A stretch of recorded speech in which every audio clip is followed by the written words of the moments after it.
Hello, hello! J'espère que ça va bien chez vous.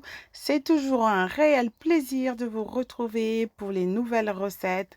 Donc aujourd'hui, ça va être la chair à saucisse que j'ai faite à ma façon avec du bacon au four. Vous allez voir, je me suis régalée. C'est trop, trop, trop bon. Je vous laisse découvrir la recette. Donc pour ça, j'avais besoin de 300 grammes de chair à saucisse. Je vais hacher deux échalotes, une gousse d'ail. Je vais hacher deux poivrons. J'ai pris des mini poivrons parce que c'est vraiment goûtu, des mini poivrons. Donc si vous n'en avez pas, vous pouvez mettre deux poivrons normaux. Donc voilà, deux poivrons des tailles standards, je vais dire. Donc je vais hacher très finement mes poivrons et oignons, enfin plutôt échalotes et gousses d'ail. Je vais aller mettre dans ma chair à saucisse. Ensuite, je vais aller préparer les verres de l'oignon. Donc, vous pouvez mettre aussi du blanc si vous avez avec, mais je préfère juste le vert. Donc, on va rajouter dans la chair à saucisse, je vais aller prendre quelques brins de persil. Je vais ciseler, je vais aller rajouter par-dessus ma chair à saucisse. Je vais rajouter à peine une cuillère à café de thym séché.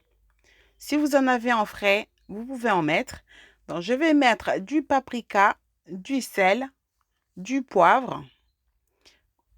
Ensuite, je vais aller à l'aide de mes mains, je vais bien mélanger pour que les épices et la chair à saucisse puissent bien se mélanger. Rajoutez d'autres épices si vous en avez envie, par exemple du piment de Cayenne. Voilà, tout ce qui vous passe par la tête, tout ce que vous aimez bien comme épices, vous pouvez rajouter, ça ne pose pas vraiment problème. Ensuite, on va prendre du film étirable. Donc, je vais aller bien tasser la chair à saucisse vraiment dans le centre de mon film.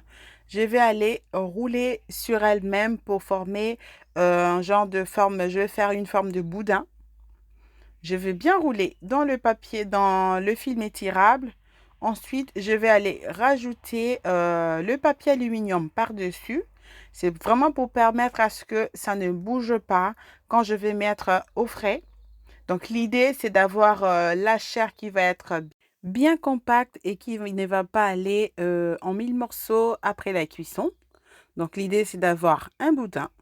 Ensuite, je vais mettre pendant 1 heure au frais, question que ça puisse bien prendre. Vous pouvez aussi mettre toute une nuit, c'est encore mieux.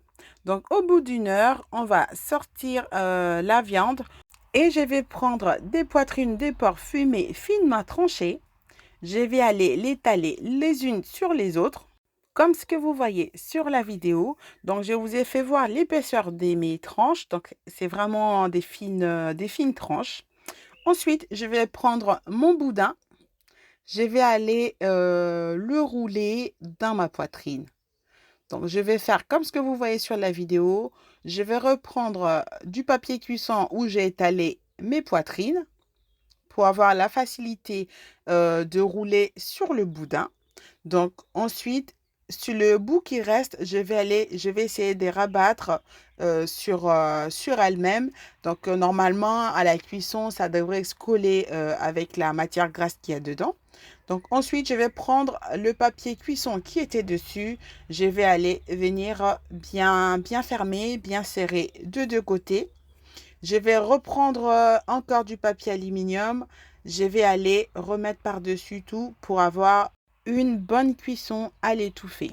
Donc, une fois bien fermé comme ça, je vais aller mettre au four. Je vais aller mettre pendant une demi-heure à 180 degrés et ça dépendra aussi de votre four. Vous pouvez même aller jusqu'à 200 degrés. Donc, au bout de 30 minutes, je vais sortir. Donc, vous avez vu, ça a bien sorti du jus et je vais aller le faire dorer pendant 15 minutes encore au four sans papier film, sans papier cuisson autour. Donc, au bout de 15 minutes, une fois que mes bacons seront bien dorés, voilà, c'est tout prêt. C'est prêt et je vais aller griller quelques tranches de pain. Et à ce stade, garnissez par rapport à vos envies. Donc, j'ai essayé de mettre un petit peu de tomate cerise. J'ai mis un peu de fromage aux herbes. Et par-dessus tout, j'ai rajouté un petit peu de noix concassées avec les graines de tournesol. Donc voilà, comme je disais tantôt, là, vous pouvez même rajouter de fromage de chèvre avec. Vous pouvez mettre avec du miel sur vos tranches de pain grillé. Donc je vous assure, c'est excellent. Excellent, excellent. Donc vraiment, vraiment, vraiment à essayer en toute urgence parce que c'est le plaisir n'attend pas. Voilà. Donc, j'ai garni un petit peu comme ça. Ça, c'est la première tranche que j'ai faite. Donc, au final, je dis à messieurs qui viennent de goûter un petit peu. Donc, finalement, il est parti avec la tranche. Donc, j'ai fait la première tranche comme ça. Et la deuxième tranche, je l'ai fait, voilà. Là, j'ai mis des petites noisettes de fromage frais aux herbes. Donc, la deuxième tranche, je l'ai faite. Voilà, j'ai commencé par toaster ma tranche de pain avec du fromage. Donc, j'ai rajouté mes rondelles de boudin, les tomates, les persils, quelques noix. Voilà, vous prenez, moi j'ai pris les grains des tournesols et quelques noix concassées. Donc, vous pouvez rajouter ce que vous voulez, un petit coup de miel, ça sera très bon, je pense. Donc voilà, chers amis, cette recette est terminée. Merci à vous de l'avoir regardée jusqu'au bout. N'oubliez pas de vous abonner à ma chaîne, de liker, de partager. C'est totalement gratuit. Portez-vous bien. Bye bye.